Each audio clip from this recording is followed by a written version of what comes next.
The title of this book is The Tribulation and the Church by Chuck Smith, published by The Word for Today. And on the back cover it says, "Can you imagine 50-pound chunks of ice falling out of the sky? Can you picture the Sierra Nevada mountain range suddenly dropping to 5,000 feet below sea level? Can you conceive of a time when people could not die? Such events will soon take place upon the earth. God will pour out His wrath upon the world, and His judgment upon the men who have rejected His plan of salvation." There's a debate in theological circles as to whether or not the church will be here when God's wrath is unleashed upon the earth. The purpose of this book is to examine the biblical reasons why I feel the church will not be here during the Great Tribulation. That's from the introduction of the book. This is Larry Nelson, and what I'm doing is reading this short little book written by Pastor Chuck Smith. He started the Calvary Chapel movement, and he studied the Bible for 40 years. And he wrote this book, and I decided a lot of people don't know what the Bible says about this topic. So I decided to read it. And this little movie, you can either download it or, with all the technology today, there's a lot of ways you can listen to it. It's in 10 little chapters.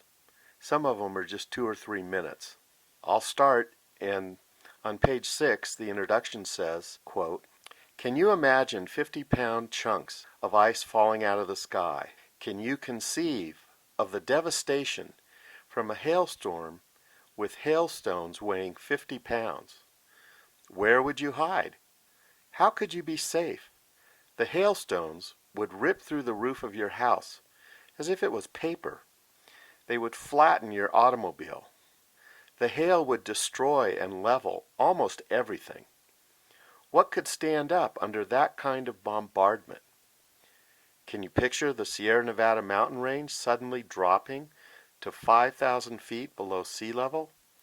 The Pacific Ocean would come rushing in to fill the resulting canyon. How could anyone on the West Coast escape? What would happen to the millions of people? Can you conceive of a time when people couldn't die?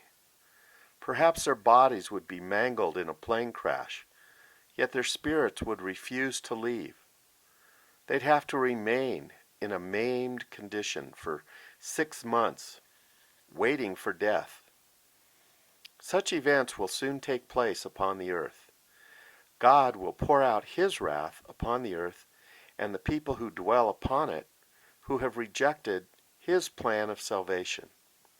From the prophecies that are being fulfilled on the earth today, we believe that this great tribulation will begin soon.